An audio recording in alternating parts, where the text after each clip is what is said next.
नमस्कार, मैं हूं विनोद महिला। आप देख रहे हैं दा मुद्दा। भारतीय जनता पार्टी विरोधी जितने भी क्षेत्रीय दल थे, कुछ महीने पहले तमाम दल एक मंच पर आने के लिए बड़े आतुर दिखाई दे रहे थे। इनकी मीटिंगों का दौर चला हुआ था। अब अगर हम देखें तो जब से कांग्रेस पार्टी ने कर्नाटक में बड़ी जीत हासिल की है, तब से उनमें थोड़ी घबराहट है। अब उनको भी लगने लगा है कि कांग्रेस पार्टी को अपनी उंगली पर नहीं नचा पाएंगे। कर्नाटक की जीत से कांग्रेस पार्टी पूरे कॉन्फिडेंस में है।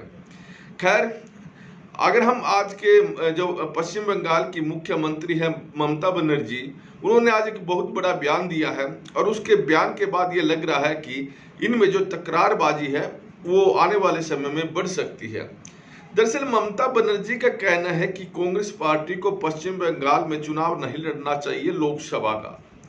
और इसी तरह जैसे पश्चिम बंगाल की वो बात कर रही है, वो जहां पर क्षेत्रीय दल हैं और भाजपा विरोधी है, वहां पर कांग्रेस पार्टी को लोकसभा में अपने प्रत्याशी नहीं उतारने चाहिए, चाहे बात बिहार की हो, तेलंगाना की हो, तमिलनाडु की हो, और यहां तक वो पंजाब का भी नाम ले रही है। दरअसल ममता बनर्जी चाहती है कि कांग्रेस मात्र 200 लोकसभा सीटों पर ही चुनाव लड़े। हालांकि 543 लोकसभा सीटों पर चुनाव होता है।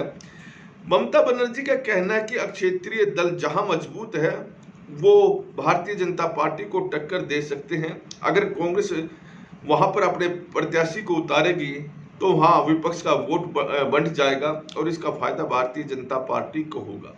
हालांकि पश्चिम बंगाल से ही कांग्रेस के एक सांसद अधीर रंजन चौधरी आते हैं। उन्होंने ममता बनर्जी के जो बयान आया है उस पर प्रतिक्रिया दी। उन्होंने कहा कि कांग्रेस पार्टी पश्चिम बंगाल में चुनाव लड़ेगी और ममता बनर्जी को जब लगा कि कर्नाटक में कांग्रेस जीत गई है और देश में भी जीतने वाली है, तो उसके बाद उनमें थोड़ी घबराहट है। दरअसल जो नीतीश कुमार है, जिन्होंने ये तमाम क्षेत्रीय दल के नेताओं से मुलाकात की है, उनकी भी मंशा यही रही है कि कांग्रेस पार्टी उन राज्यों में चुनाव ना लड़े जहां पर वो कमजोर है। और इच्छा तो यहाँ समाजवादी पार्टी की उत्तर प्रदेश में भी है, लेकिन सवाल उठता है कि कांग्रेस पार्टी एक बहुत बड़ी पार्टी है। अगर वो 200 सीटों पर चुनाव लड़ेगी तो वो कैसे भारतीय जनता पार्टी को टक्कर देगी। यह भी जरूरी नहीं है कि वो 200 की 200 सीट पर चुनाव जीते।